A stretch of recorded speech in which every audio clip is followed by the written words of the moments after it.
అందరికీ నమస్కారం అండి. Welcome back to Teja news. ఏపీలో ఆడబిడ్డ నిధి పథకం గురించి కీలక అప్డేట్ అయితే వచ్చేసిందండి. శాసన మండలిలో జరిగిన చర్చలో మంత్రి కొండపల్లి శ్రీనివాస్ ఆడబిడ్డ నిధి పథకం అమలుపై కీలక వ్యాఖ్యలు చేశారు. రాష్ట్రంలో లోటు బడ్జెట్ ఉన్నప్పటికీ ఇచ్చిన హామీలు అన్నింటినీ అమలు చేస్తూ వస్తున్నట్లుగా మంత్రి వివరించారు. ఆడబిడ్డ నిధి పథకం అమలు పరిశీలిస్తున్నామని, విధి విధానాలు రూపొందించాల్సి ఉందని అన్నారు. 2014-19 కాలంలో అప్పటి టీడీపీ ప్రభుత్వం 89 లక్షల మంది మహిళలకు ఆర్థిక సాయం అందిస్తే, వైసీపీ వైఎస్ఆర్ చేయూత అంటూ దాన్ని 25 లక్షల మందికి పరిమితం చేసిందని మండిపడ్డారు.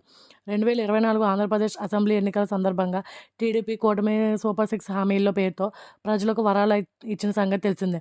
అధికారంలోకి వచ్చిన తర్వాత సూపర్ 6 హామీలను ఒక్కొక్కటిగా అమలు చేస్తోంది ఎన్డీఏ కూటమి ప్రభుత్వం. ఇందులో భాగంగా ఇప్పటి వరకు ఎన్టీఆర్ భరోసా, పెన్షన్ పెంపు, అన్న క్యాంటీన్లు, మెగా డిఎస్సి, తల్లికి వందనం, అన్నదాత సుఖీభవ, ఉచిత గ్యాస్ సిలిండర్లు, స్త్రీ శక్తి పథకాలను ఏపీ ప్రభుత్వం అమలు చేసింది.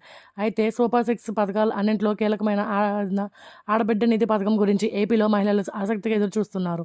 తాము అధికారంలోకి వస్తే ఆడబిడ్డ నిధి పథకం కింద 18 ఏళ్ళు దాటిన మహిళలకు నెలకు 1500 చొప్పున ఖాతాలో వేస్తామని ఎన్నికల సమయంలో కూటమి ప్రభుత్వం హామీ అయితే ఇచ్చింది. ఈ నేపథ్యంలో ఈ పథకం ఎప్పుడు అమలు చేస్తారా అని మహిళలు ఎదురు చూస్తున్నారు. అయితే దీని మీద అసెంబ్లీలో మంత్రి గారు పూర్తిగా వివరించారు. అయితే దసరా పండుగగా ఆడబిడ్డ నిధి పథకం అనేది అమల్లోకి వస్తుందని, ప్రతి మహిళ ఖాతాకు 1500 చొప్పున వేస్తామని, సంవత్సరానికి 18,000 అని ఆయన వివరించారు. దసరా పండుగకి అందరి మహిళల ఖాతాలోకి 1500 జమ కానున్నాయి. మరిన్ని వివరాల కోసం నా ఛానల్ సబ్స్క్రైబ్ చేయండి.